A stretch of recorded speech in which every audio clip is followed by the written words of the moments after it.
Nama samaran saya Farah, tapi sebenarnya nama penuh saya Putri Intan Payung Indah Zulaika Adelia Ladesya Absyari. Orang selalu tanya saya ni dari kalangan anak puteri raja ke? Tapi kadang-kadang tu bila malas nak jawab, saya iakan je sebab yang bagi nama tu arwah mak saya. Tapi saya tak kisah orang nak panggil Putri ke, Pipi Zola ke, Amy Mastura ke, saya tak kisah sebab saya nak jadi semua. Orang kata kita ni hidup hanya sekali. Yang penting kita kena enjoy. Jadi lepas ni aku rancang nak terus jadi manager lah. Sheila, company Papa You ada kosong tak? Rasanya ada kali. Tapi bahagian gerangi accounting, kamu kerja sana? You kerangi je. Manalah aku nak kerja disuruh-suruh ni. Janganlah gaji kecil. You nak kelas okey, aku nak direct jadi manager. Boy, baru je kerja. Mau jadi manager tu sekali. Tolonglah aku please. Kita kan kawan baik.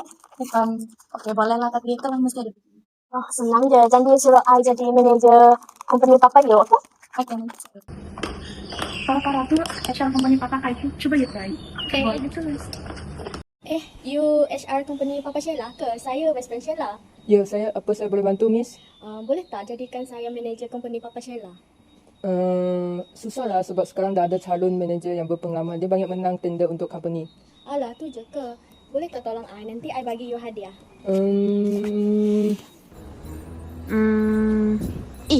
Apa dia orang buat tu? Macam ada bagi-bagi duit je. Kena rakam ni.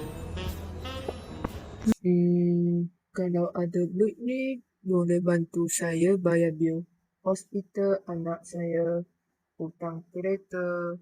Macam mana nanti saya bantu Terima kasih. Okay, Sharon, petugas sila masuk.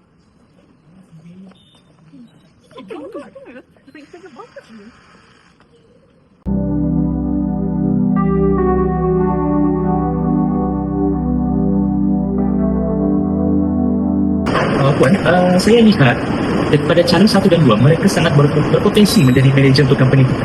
Dan saya dapat lihat bahawa calon 3 ni, Farah, seorang fresh graduate. So, saya nampak dia agak kurang sesuai dan tidak berpengalaman untuk mengendalikan syarikat. So, apa kata kita tukarkan Farah ni kepada bidang ataupun bahagian bawah, manakala 2 orang calon ni kita angkat mereka ke bahagian pengurusan dan pentadbiran syarikat. Saya berbeza dengan pandangan anda kerana bagi pandangan saya, calon 1 dan 2 tadi mereka dah ada kerja, mengapa nak cari kerja lain baru? Mereka mesti ada masalah kat company lama. Jadi saya rasa calon 3 Farah tadi lagi layak. Lagipun dia graduate, dia mesti ada idea baru yang boleh membantukan company. Lagi-lagi dia graduate overseas. Tapi dia kurang pengalaman, Puan. Kita perlu bagi dia cuba dulu. 1 week later. Morning guys. I jadi manager baru company ni.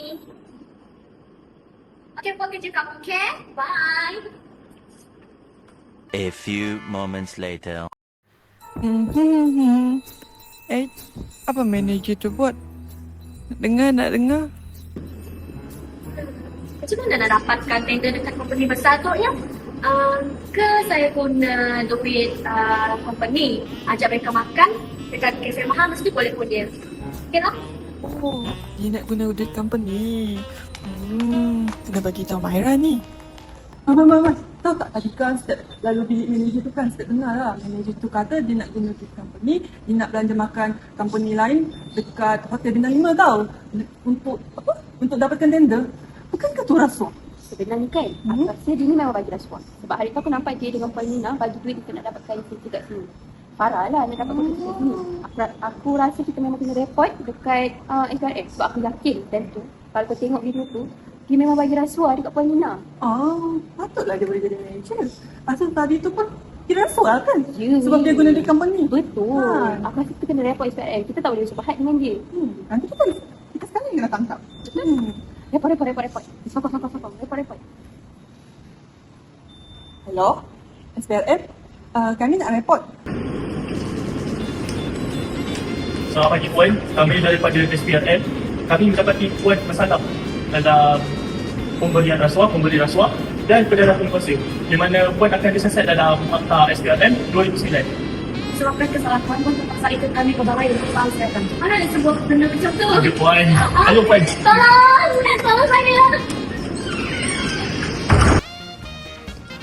So, Selamat pagi Puan, kami daripada SPLM. Kenapa ni? Puan perlukan kami ke pejabat untuk disoal siasat atas kesalahan menerima rasuah. Mana ada. Ya ada Puan. Mana ada. Ayo Puan. Saya nanti cari peguam saya.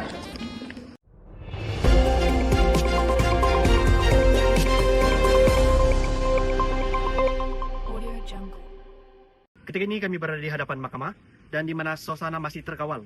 Pihak polis dilihat mengawal keadaan bagi memastikan kelancaran prosiding yang akan berlaku tidak lama lagi. Oke, itu mereka. Jom.